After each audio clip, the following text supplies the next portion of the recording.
Welcome to The Explainer. Sometimes a single moment can change everything.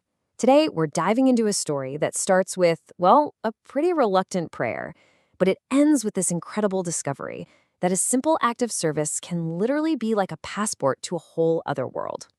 So let's just jump right in. The story kicks off with this prayer. It's almost desperate. It's a community service day. Our narrator is a pastor, and he is really hoping to get out of what he thinks is going to be a seriously tough assignment.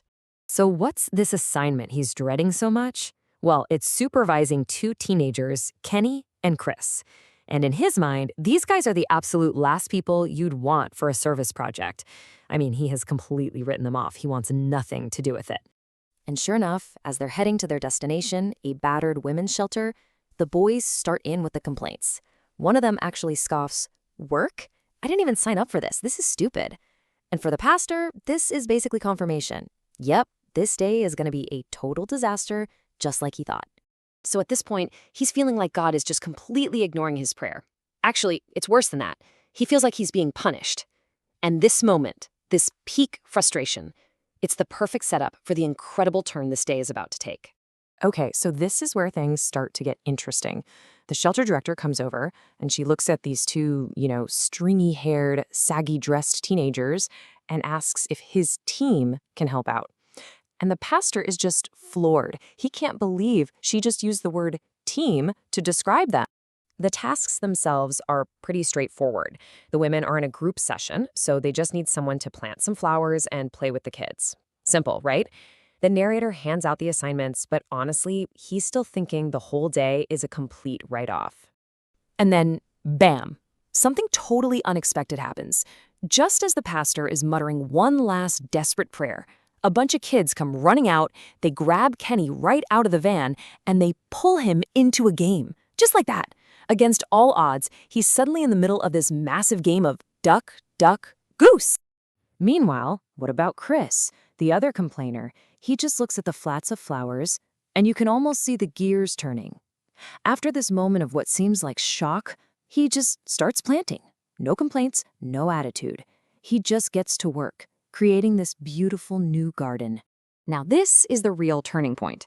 As they're about to leave, the women come out from their session, they see the brand new garden, and they go right up to Chris to thank him. And as the pastor watches Chris take in their genuine gratitude, his entire perspective on the day, on these boys, just completely flips. So, what's the bigger picture here? Well, this whole experience is really a powerful story to illustrate a core idea from the source material. And that idea is that there are these two competing realities, or kingdoms, that we can actually choose to live in. Think of it like this. On one side, you've got what we could call the world's kingdom. It's often all about disappointment, looking out for number one, a thirst for power. But then there's this other reality, what the text calls God's kingdom. And that's all about joy, service, mercy, forgiveness. It's pretty amazing, right? The pastor and the boys started their days squarely in one kingdom, and without even realizing it, ended up in the other. And here's the crucial takeaway. The source material is basically saying that we have a choice here. It suggests that there's this powerful, positive force for joy and service inside each of us, and that it's actually stronger than all the negativity and self-interest that can sometimes feel so overwhelming out in the world. All right, so let's unpack the story's big conclusion. Because this really isn't just about one surprisingly good day. It's about a fundamental shift in how we can experience our entire lives. This is how the narrator sums it all up. He says that by stepping outside of themselves and just serving someone else, he, Kenny, and Chris all got a passport. They didn't travel anywhere, not physically, but they absolutely experienced a completely different reality, a different world. So let's be clear, this kingdom isn't some physical place you can point to on a map. It's a spiritual experience.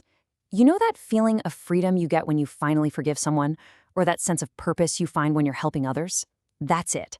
That's the kingdom. The source suggests it's a reality that, in some ways, is even more real than the one we see with our eyes every day. And why does this idea resonate so deeply with so many of us? Well, the argument is that this universal desire we all have for joy and happiness, it's not an accident. It was put inside of us for a reason. To act like a compass, pointing us toward this other way of living, toward this other kingdom.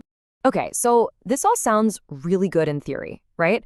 But how do you actually get that passport? How do you become a citizen of this other reality? Well, the source material actually lays out a pretty practical guide, and it's inspired by a famous set of principles called the Beatitudes. It boils down to this really simple four-step practice. First, you just pick one principle to focus on, something like being merciful or humble.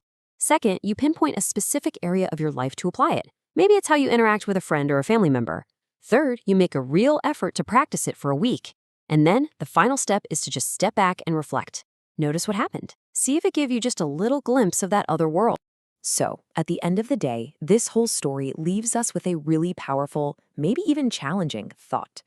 Every single day, we're faced with a choice between these two kingdoms, the one built on self-interest and disappointment, or the one built on service and joy. So the final question is pretty simple. Which kingdom are you a citizen of?